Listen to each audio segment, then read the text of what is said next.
देखिए जो भी है जमीन का अगर वो फर्जी रसीद कटा लिए हैं तो अब वो बच नहीं सकते हैं। यानी जो जमीन का म्यूटेशन है ना, म्यूटेशन को लेकर सुप्रीम कोर्ट ने भी बहुत बड़ा ऐतिहासिक फैसला सुनाया है।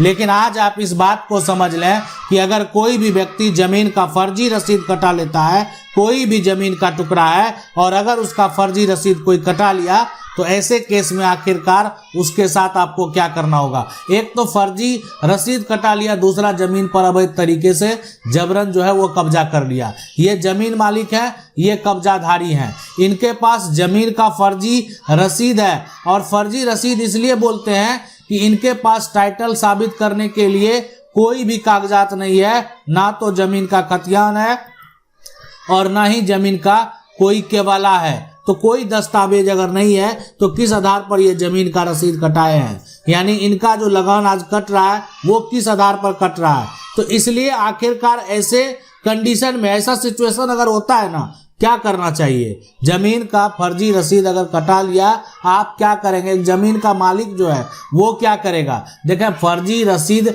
अगर कटाने को लेकर जो बात करें ना, सबसे पहले ये हमारे कानून में अपराध है, या ये अपराध है। यानी फर्जीवाड़ा करना एक दंडनीय अपराध है, या उसमें आपको जेल जाना पड़ सकता है। अगर ये साबित हो गया कि आपने एक बड़ा फर्जीवाड़ा किया है तो फिर आपको जेल भी जाना पड़ सकता है, इसलिए कि ये जो है वो दंडनीय अपराध है। अब है फर्जी लगान रसीद जो है अगर कोई कटा लिया, अब आप कहेंगे फर्जी जमीन रसीद जो कटा लिया है तो जमीन का सर्वे, अगर ये जमीन का सर्वे होना है तो सर्वे किसके नाम से होगा। देखें जिसके नाम से जमीन का जमाबंदी कायम है, यानी सर्वे उसी के नाम से होगा जिसके नाम से जमीन का जमाबंदी कायम है। तो जमाबंदी जिसके भी नाम से होगा वो क्या होगा कि वो अपने नाम से फिर क्या करा, जमीन का खतियान जो नया खतियान बन रहा है वो भी बनवा लेगा, और जमीन मालिक जो है कागजात रहते हुए भी ये कुछ नहीं कर पाएंगे। तो आखिरकार सबसे पहला सवाल है कि कैसे साबित करें कि जमीन रसीद फर्जी है,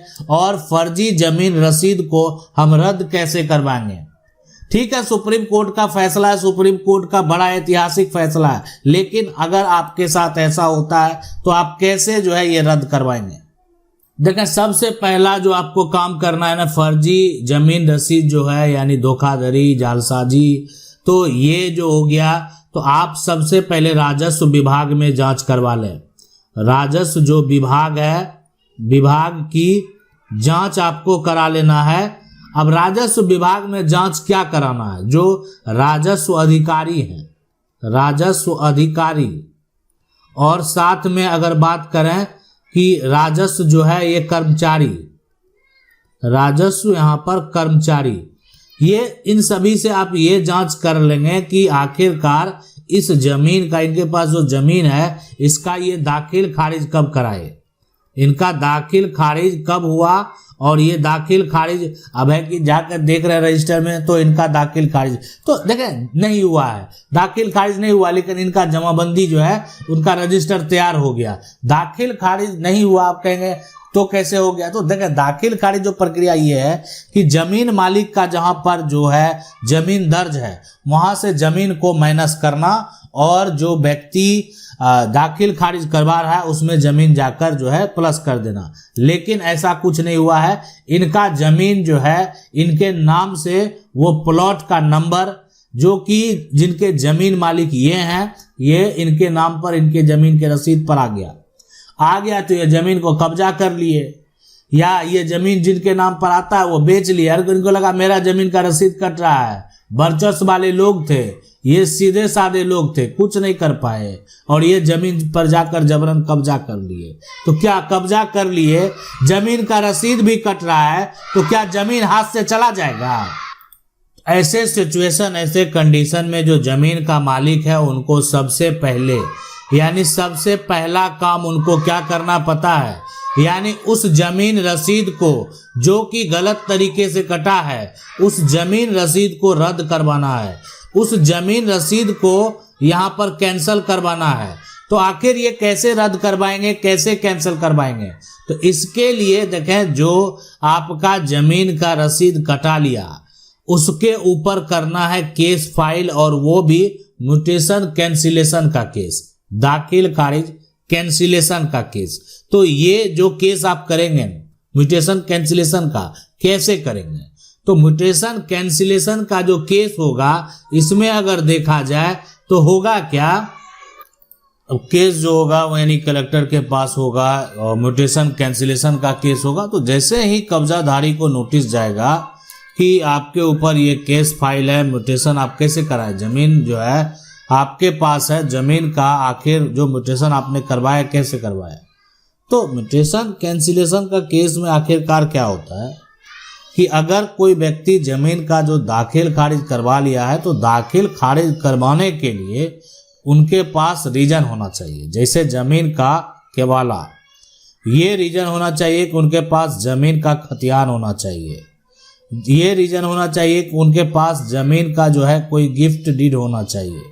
तो बिना अगर कोई रीजन के दाखिल खारिज होता है तो वो गलत है, वो अवैध है और उसको आसानी से रद्द कराया जा सकता है।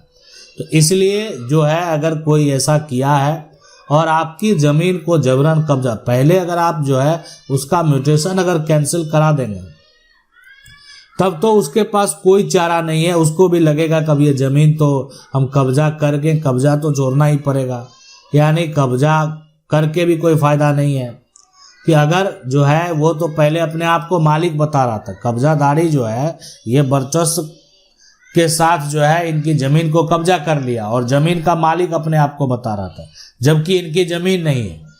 तो इसलिए अगर कोई भी व्यक्ति गलत तरीके से ज़मीन का म्यूटेशन कराता है, ज़मीन का लगान रसीद कटाता है, ज़मीन का रसीद कटाता है, ज़मीन का जमाबंदी कायम करवा लेता है, ऐसे सिचुएशन में यानी ऐसा नहीं है कि वो प्रॉपर्टी का मालिक बन गया है। लेकिन यहाँ पर एक तरह से देखा जाए तो अभी कोई भी अगर देखेगा, ऑनलाइन पोर्टल खोलेगा और देखेगा कि इनका ज़मीन दर्ज है, इनके नाम से है, तो इन्हीं की ज़मीन समझेगा। तो ज़मीन मालिक है, ज़मीन का मालिक ये होते हुए इनका जो ज़मीन का रसीद नहीं कट रहा है।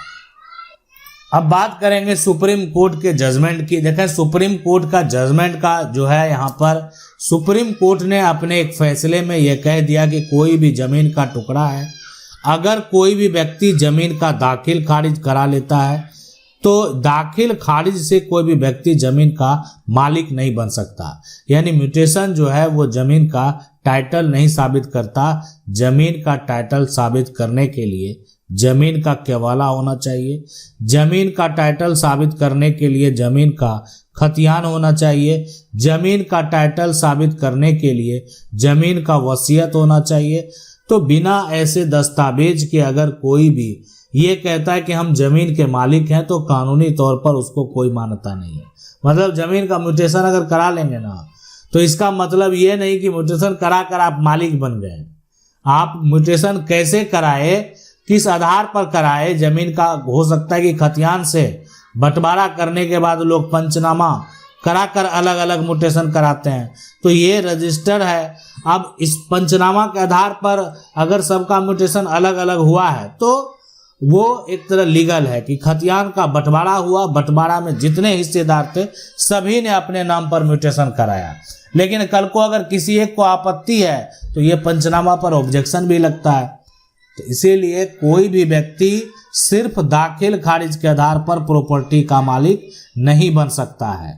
अब कहेंगे कि इस तरह का जजमेंट हम पूरा देखना चाहते हैं, जानना चाहते हैं, फैसले को जानना चाहते हैं, तो आपको हमारे यानी सुप्रीम कोर्ट किस फैसले में, कौन से जजमेंट में ऐसा कहा है, तो वो हमारा जो प्लेलिस्ट है वो है सुप्रीम कोर्ट का फैसला।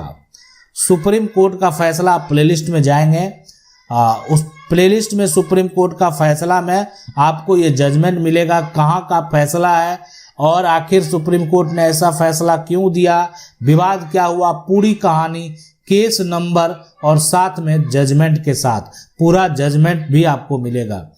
तो आप जाकर हमारा प्लेलिस्ट जो है वो चेक करके देख सकते हैं और साथ में हाई कोर्ट का भी जो फैसला है वो भी देख सकते हैं कि आखिरकार इस विवाद को लेकर, इस मामले को लेकर हाई कोर्ट ने क्या फैसला दिया है। तो प्लेलिस्ट यानी हाई कोर्ट का भी फैसला आप जाकर जो है पूरी जानकारी हाई कोर्ट के फैसले से संबंधित ले सकते हैं, साथ में केस नंबर भी बताए हुए हैं और जजमेंट भी बताए हुए हैं। आशा करते हैं वीडियो अच्छा लगा होगा। वीडियो को लाइक जरूर कर दें। अगर आप चैनल को पहली बार देख रहे हैं तो चैनल को सब्सक्राइब कर लें और बेल आइकन जरूर दबा लें। मिलते हैं अगले वीडियो में, तब तक के लिए जय हिंद।